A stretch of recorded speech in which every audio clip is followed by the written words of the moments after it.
These are the VGP covers I'm working on. They've got some sanding to do and some filling. But this is the original fiberglass that the British used. This is really, really strong stuff.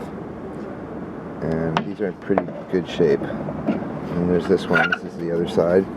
Has some hose cut out there, but I'm going to put some packing tape on that.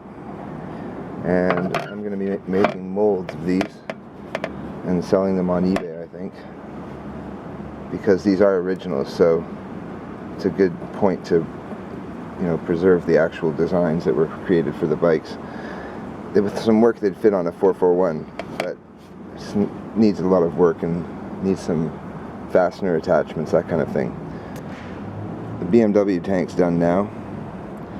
I have a little bit of cleaning on the emblems there.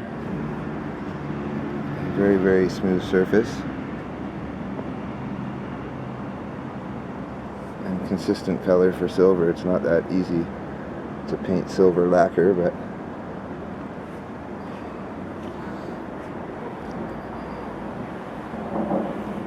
and the bike's coming back tomorrow with the clutch installed, all brand new. So this bike is done for a good 5 or 6 years at least. And this fiberglass tank will go on. I've made the mounts for the underside, and those will go under the frame.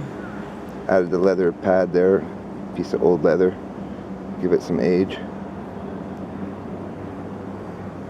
Pretty nice lines on this tank actually. And hopefully I can get it sitting lower on the bike. Might move it back a little bit, expose the front fork down tubes. Because on a lot of the old 60s bikes there's exposure of that down tube at the front, so that's not such a bad thing, I guess. I'll get used to it. There you go, guys. Have a good day. Habermann tank.